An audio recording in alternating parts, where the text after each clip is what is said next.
So after barely recovering my pride from the first AI Wars game, I thought it was time to take on the sequel. This time humble and a bit more wiser to what I was getting myself into. After all, from what I've read online, this one's been streamlined a little to make it easier, so maybe I won't need a wiki to get through it this time. It's not like the game's going to have a dedicated Wikipedia button or anything like that right in the UI.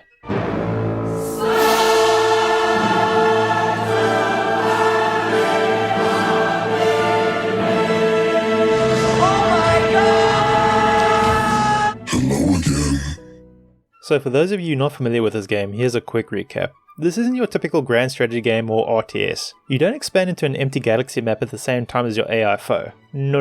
The AI already controls the entire galaxy. It wiped the floor with your ancestors a long time ago. And it seems like it's busy dealing with a much bigger problem from outside the galaxy. So while that's got its attention, the AI currently sees what's left of humanity as an insignificant bug, barely worthy of thought or attention. Assuming attack formation. Significant victory. We could calculate the new odds of you achieving your goal, but quite frankly, 0 is still 0. We're basically the last thing on the AI's to-do list that when they see it they always say, tomorrow. Though if we actually start to become just a little bit annoying to it, it will erase humanity so hard it would make a Terminator blush. So instead of humanity building a grand new empire or a massive unstoppable fleet to win, we're gonna have to use guerrilla tactics, picking our targets very carefully, and only attacking where we can get away with it until we have just enough resources to win. Now it's not like we're going to be fighting with a small amount of units, as the forces we can control can get really large. But the problem is the stronger your forces get, the more danger you're getting yourself into, which is kind of a cool twist on what most strategy games tend to do, where usually once you have a big enough stick, you're pretty sure you're gonna win. It's just a matter of using it to, seal the deal. In this game, however, if you don't balance things out well, that is your quickest way to lose. Because even though you have a big stick, the AI you're fighting against will always have a bigger stick, and way more of them. Like, to give you an idea of how hard this game is, the hardest difficulty setting for this game is not really meant to be beaten, though some players have found a way to win against that monster of a setting. To which the devs say that if you do manage to beat it, please file a bug report on how you did it so they can upgrade the AI to counter that strategy. Jesus, I imagine this is how the programmers of Skynet got their AI working. Now I know for some of you that might sound intimidating, but you can tweak this game a lot to the settings and difficulty you want. You don't need to torture yourself. It'll still have its unique challenges, but just not so overwhelming, if you give it a chance. And the improvements this sequel makes from the first game do help with this. Like, building ships is a lot easier now with them being linked to the bigger flagships that will auto-build them if there's a factory in the same system. Also, your flagships act as carriers for your smaller ships, so no need to build transport ships anymore. Scouting has also been improved, so you get a better view of the galaxy as you capture systems instead of building a scout ship that you had to micromanage a bit to do that. They still keep scouting balanced so you have a general idea what's in a system, but if you haven't been there you could be in for a surprise. And you can reveal a system at the cost of using hacking points, but this is a bit of a trade-off because you need those hacking points to get stronger. Hacking is also easier to do as you just need a flagship in the system you want to hack with no specialized hacking units required. I can also go on about how you don't need to micromanage engineers anymore and that the intel section on the sidebar is way better at giving you objectives to go for. But to sum it up, the sequel has a lot of general quality of life improvements and the good kind of streamlining that gets rid of a lot of the busy work that you had to manage a lot in the previous game. Another thing that's got an improvement is the visuals. We've moved from PNG tubers to full-on 3D VTubers. Which allows for looking at battles from a different perspective if you want to, though things do still seem a bit flat, since the action does still take place on a 2D plane, which is fine as you're going to be seeing most of the action from far above. Like with the previous game and its visuals, there needs to be a bit of a compromise to get the entire scope of all the things you can do in the game working together. Also, it's a small team of devs working on this, so I think it's good that they mostly focus on keeping the graphics simple, while making things easier to read than the previous game. It's not a game you're going to be wowed by its looks, this is a game you play more for the mechanics than the visual experience. But I did like some of the new graphics. The shield effect is pretty cool, and the UI is better as well, as it is an upgrade from the Excel spreadsheet from the previous game. It is much more colourful and vibrant, though I would say it still does overload you with information. Like, everything in this game has a tooltip. Like, if you mouse over anything for more than a second, you'll get an encyclopedia slammed in front of you. It is maybe too much if you're playing the game for the first time, but you'll get used to it really quick, and if it is overwhelming you can reduce it a bit in the options. Also, the way information is shown now, it does a better job of giving you an idea of what you're improving when making choices for research and hacking. Well, compared to the previous game at least. It does a better job of showing you how much stronger researching certain things will make your units and structures, unlike the first AI Wars game, where it wasn't exactly clear all the time what research would affect what and by how much. Now you see a number get bigger, which is easier to understand. And if you want details, oh, the game will give you all the details you need. The audio is about the same as the previous game, with the music mostly still being super chilled and relaxed, maybe still too much. But to be fair, there is a bit more dire music on occasion now.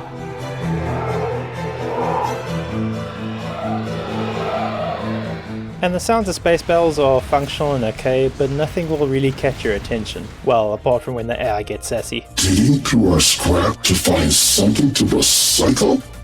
Admirable, but futile. There are some other voices you'll hear from units you command, but they won't say anything really memorable. You'll just maybe get surprised by a random accent now and again. Oh, you know we'll blow that up, sir.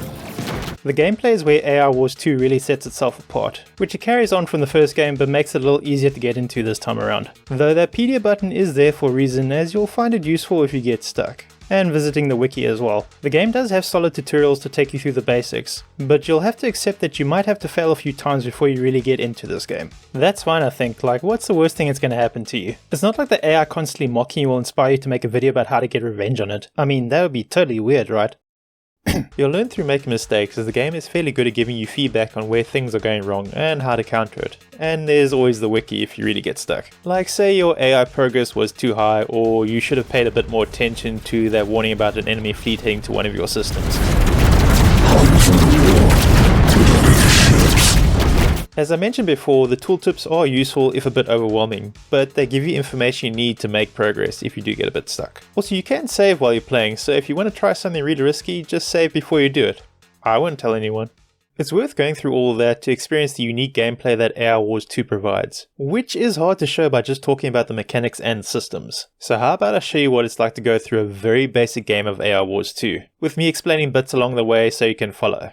Cool, let's go. Our mission is pretty simple: find the AI overlord and destroy it before it destroys us. At the beginning we don't need to worry about resources too much, as metal is harvested automatically from asteroids and stored for later use when building ships and structures. And energy gets produced by our stations. We'll need it for powering our fleets and defenses. Speaking of which, we need to set up defenses in our first system around the wormholes that are connecting us to the rest of the galaxy. Best to set up tractor beams in range of the wormholes to slow any intruders in their tracks. And as a bonus, holding them there will let our other turrets pick them apart before they get close to anything sensitive. See, it's easy so far, no stress. We also got a bit lucky as we started off with a combat factory ship. This gives us a little bit of an advantage, as if it travels with the rest of our fleet, it will repair and replace any ships we lose, if we've got the metals and energy to spare. Okay, so now we need to expand into the systems around our home one, just to give us a nice little buffer for the enemy to go through, because if we lose our home system, it's instant game over. Also, it's going to give us some nice extra metals and energy resources with some hacking points and science, which I'll explain what they do in a bit. We can take over the system by destroying the AI command station in the system and building one of our own. Assuming attack formation. Kill you shortly for that. Now, don't get worried, as you might have noticed, this is going to annoy the AI a bit by raising the amount of AI progress. Think of AI progress as just showing how much the AI is irritated with us. The higher it gets, the bigger the sticks it's going to start throwing at us. We need to keep that as low as possible while getting stronger. It's one of the main mechanics in the game. But at this point, the AI is just talking shit. We can get away with raising it a bit for now, though we shouldn't get too comfortable.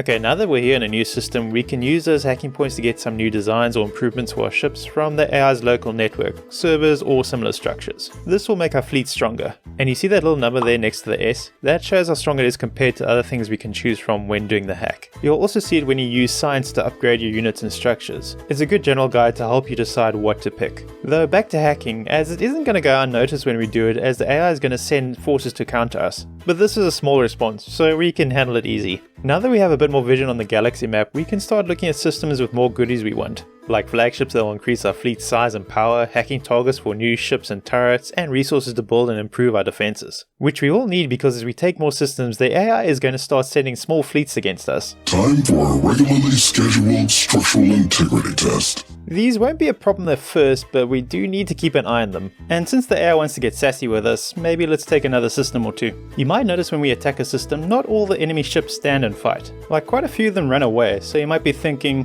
what a bunch of cowards. But what's actually going on is those ships are retreating to help form a bigger fleet that could attack you later. So if you let too many of them escape when attacking, that can become a big problem in the future, which means you shouldn't show any mercy. Hunt them down with a vengeance, because I promise you the AI won't show you any pity. Okay, but before we get too carried away with war crimes against the AI and expanding our territory, we need to start paying attention to AI progress. A little bit is fine as long as we upgrade our defenses and get a few new turrets via hacking. Though once we start getting into the higher numbers, the AI is going to start becoming very scary. We've got some options though. There are targets on the map that we can either capture or destroy that will reduce AI progress. The destroyable ones like the small data centers don't reduce it by much, but every little bit helps. While the ones we can capture like the major data centers reduce it by a nice chunk but have some risks attached to them, being that if they get destroyed after you capture them, all the AI progress comes back plus interest. So make sure those are defended or things can spiral out of control very quickly. Oh, while we were dealing with that, the AI made an instigator base, which will send even more of the AI ships to attack us.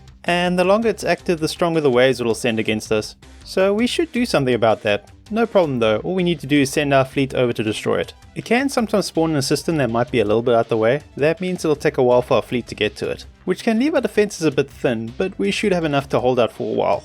Okay, we've put out that fire. And we have a sizable fleet now, but we still need to find out where the AI's home system is with the AI overlord in it, so we can end this AI's boasting.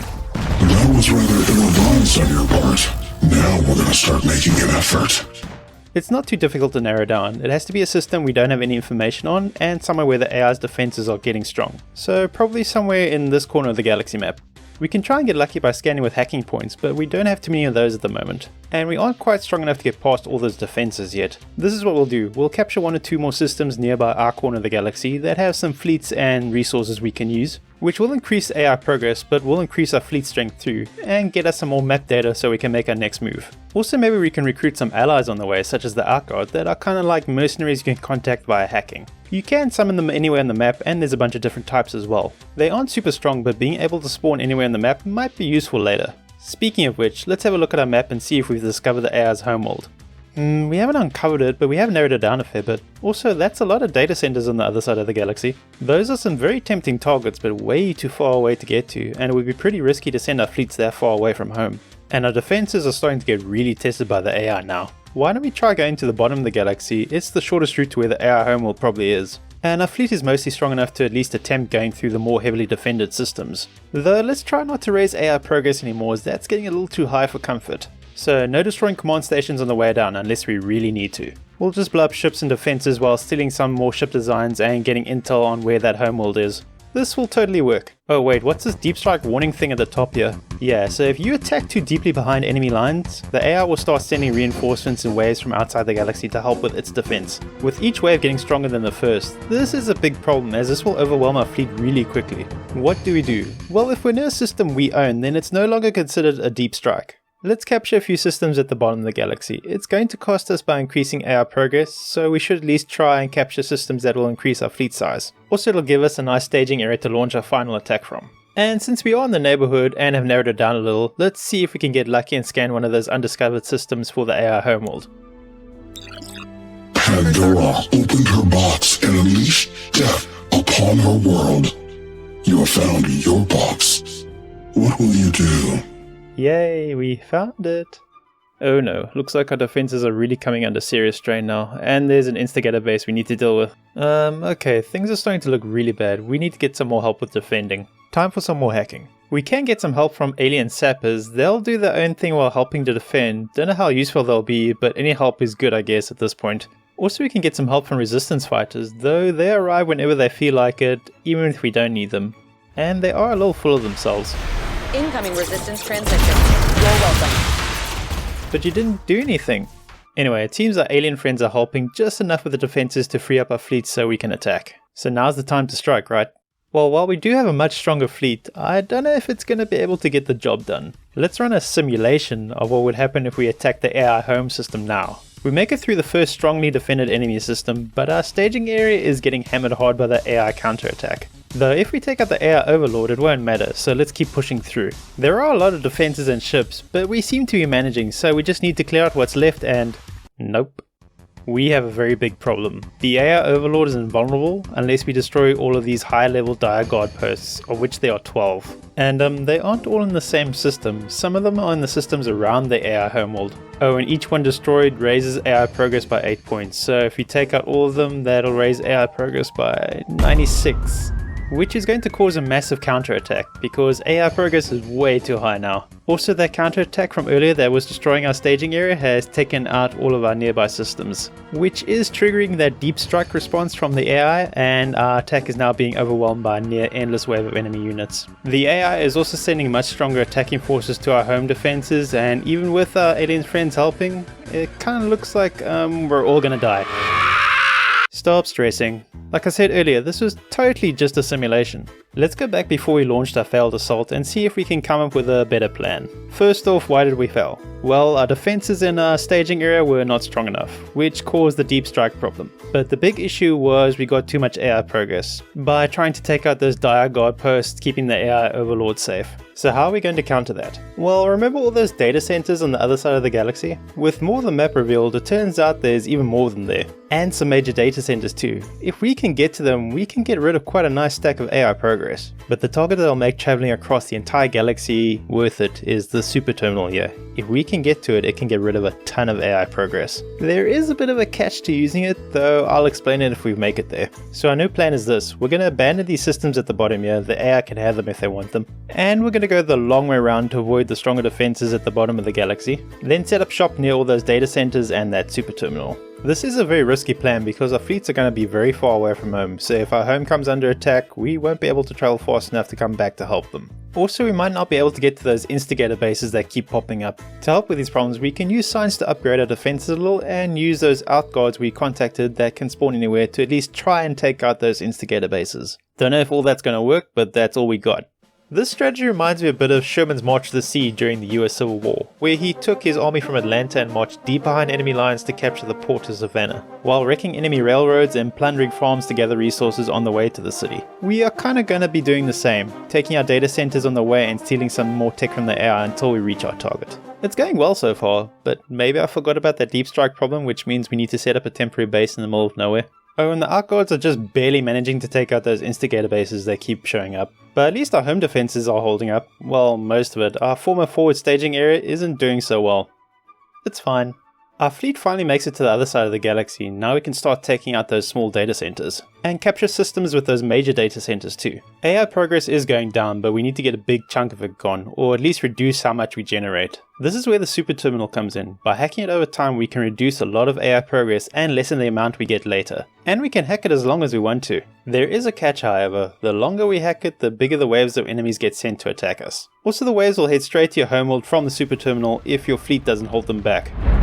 Exogalactic Strike Force targeting home planet. It's like riding a very dangerous ball, holding on for as long as you dare. I've heard of some players that have tried holding the hack as long as they could, but eventually it spawns a wave of enemies so big that it crashes the game. You can try that if you want to. I already feel like I'm taking enough risks with this game.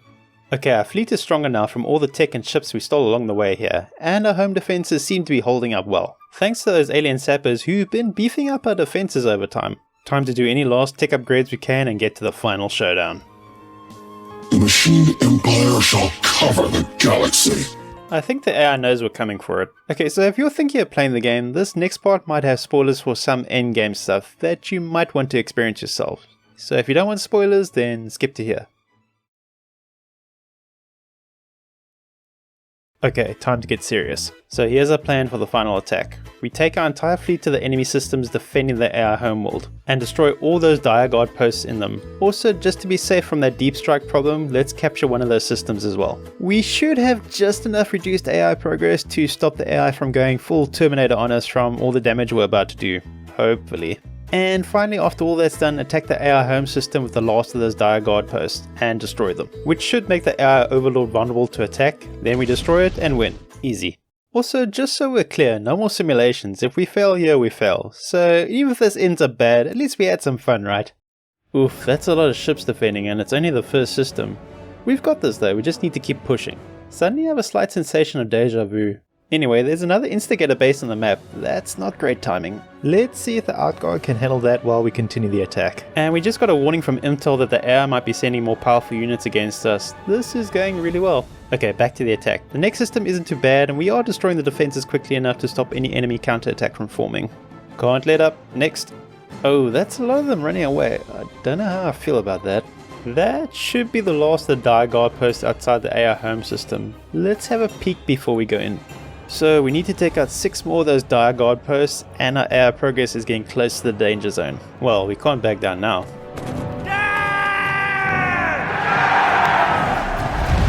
Your forces will not avail you. Ha, I think the AI is starting to get scared. We are winning. The defenses aren't as strong as I was expecting. Okay, let's get that last dire guard post and finally make that AI shut up. Finally, after all that, we can celebrate and... oh no, the AI Overlord has a phase 2. None of the ships get targeted and it's immune to everything. Let's not panic, we just need to read the tooltips, maybe the wiki too. So it turns out when you destroy the Overlord, you trigger phase 2, which is the Overlord changing from a command station to a ship that makes a beeline for your homeworld to destroy it. And it's invulnerable as long as it's near its homeworld or another AI bastion world. How are we going to stop it? Well, we need to get to the system ahead of it and either destroy the AI station it's heading towards or claim the system for ourselves. That should make it vulnerable to attack, I think. We need to do this fast as well because after all our attacks, AI progress is way too high again, and heavy AI reinforcements could come in at any second. Bold Foster. Okay, it's working, we just need to kill it really quick before those reinforcements show up, and finally, we won. AI War 2 is a big improvement from the first game, though it does still have a bit of a learning curve, but it can be fun once you get into all the systems. Also, there's a lot more you can do in the game than what I've shown. This was just the basics. I mean, there are even mechanics you can trigger in-game to change how the game is played. But if we went into all those, we'd be here for a while, and I don't think I could pull off doing a down the rabbit hole kind of video. I think it would be fun for most people who like strategy games to give it a try, at least once, just to see if they like it. The game goes on sale fairly often and is already at a good price even when it's not. There is also a lot of support for the game with DLC, and the developer is still updating the game regularly with patches, as of the release of this video at least. So if you're looking for something a little different from most strategy games, then this might be worthy of your attention. I hope you enjoyed the video. Thanks for watching. See you next time.